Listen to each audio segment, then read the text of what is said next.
O distúrbio do pânico tem origem no passado espiritual de cada um de nós. Ele pode ter uma origem de natureza culpa, de ações que nós praticamos e ninguém soube, mas a nossa consciência sabia. Nós escapamos das leis que fazem a justiça terrena, mas a questão ficou esculpida em nosso mundo interior. Chamaríamos este mundo interior, do ponto de vista sexológico, de inconsciente. O inconsciente profundo, que para nós tem a sede no perispírito. É o perispírito, esse órgão intermediário entre o espírito e a matéria, que mantém a memória. Então o indivíduo nasce com um certo sentido de pavor. À medida em que vai enfrentando o mundo, esse pavor se apresenta como animosidade, antipatia a determinados comportamentos, que logo se transformam em fóbicos, em medos, em receios profundos, e se apresentam como conflitos psicológicos. Especialmente esse distúrbio fóbico, que nos dá uma intranquilidade. Ao lado deles, nós vamos ter um desconforto do sistema nervoso simpático. Como lembram, nós temos 3 sistemas nervosos: o simpático, o parasimpático e o autônomo. O autônomo é aquele que se encarrega das nossas funções inconscientes: a digestão, a circulação do sangue, os batimentos cardíacos, a respiração. Não necessita da nossa consciência para que eles ocorram. São automáticos, dormindo ou desperto.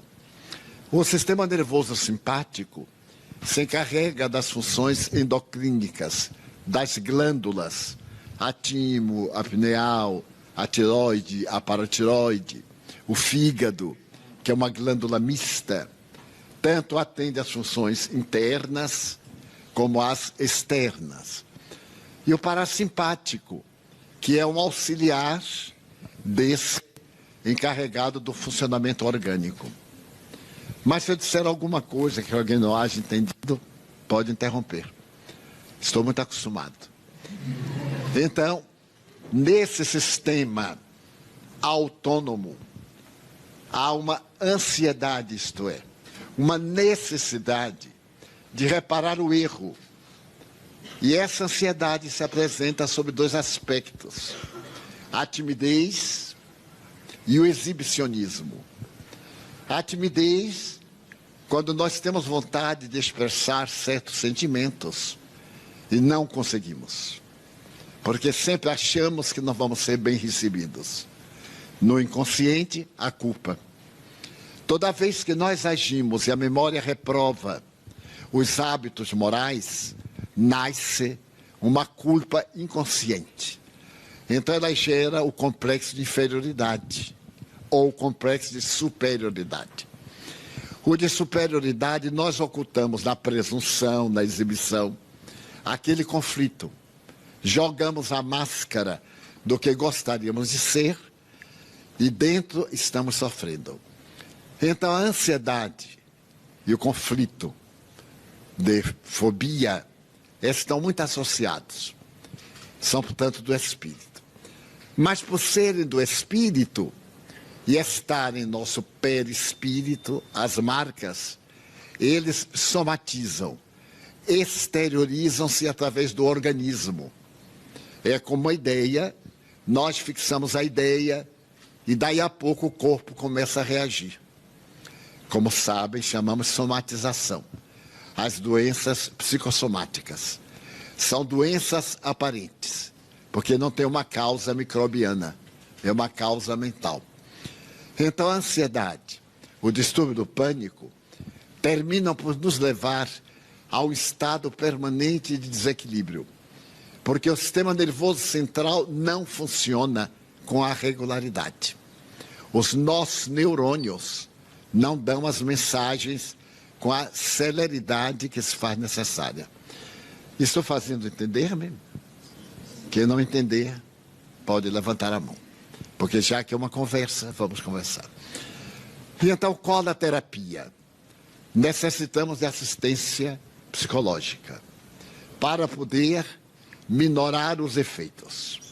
E assistência espiritual para adquirirmos a certeza de que todos erramos, todos temos o direito de errar, todos nós devemos errar, porque é através do erro que nós aprendemos a agir corretamente. E achar natural, porque todo mundo tem medo, todo mundo tem ansiedade. Existe ansiedade natural. Quando está esperando o namorado, a namorada, o tempo não passa. Os gregos criaram uma palavra para isso. É um tempo especial. Quando estamos esperando a demissão do emprego, esperando a reprimenda do pai, da mãe, o receio do exame, do vestibular, do Enem. Então, essa ansiedade é natural. É uma ansiedade chamada expectativa. Não sei o que vai acontecer. Mas quando essa ansiedade nos torna pálidos, batimentos cardíacos acelerados, suor, frio, ela já é patológica, já é doença. Uma doença mental, emocional, que se apresenta com sintomas físicos. Aí é necessário que nós vamos ao espírito, através da prece, dê uma parada respiratória, modifiquemos a nossa respiração. Nós temos a respiração pulmonar, ela se dá automática.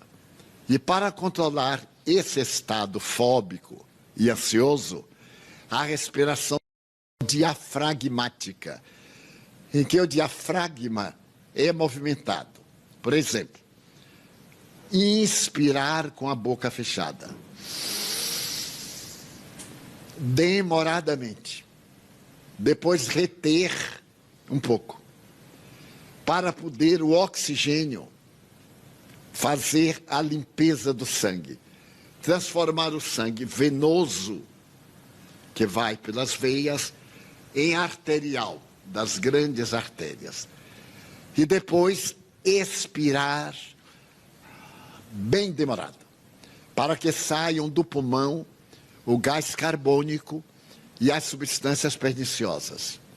Os oradores, os declamadores, os dançarinos, os jogadores, todos aqueles que fazem exercícios físicos prolongados, têm a respiração diafragmática. Para ninguém notar, ele dá um tipo de cansaço. Então, na técnica de oratória, nós temos que aprender a respirar na frase. Por exemplo, eu ia andando com muitas dificuldades quando é o momento da respiração. Mas não precisa fazer, respira sorrindo.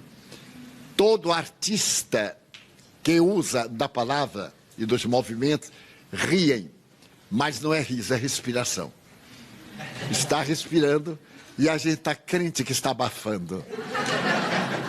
Então, essa é uma terapia que relaxa, porque quando o gás carbônico sai dos pulmões, o sistema nervoso central se equilibra.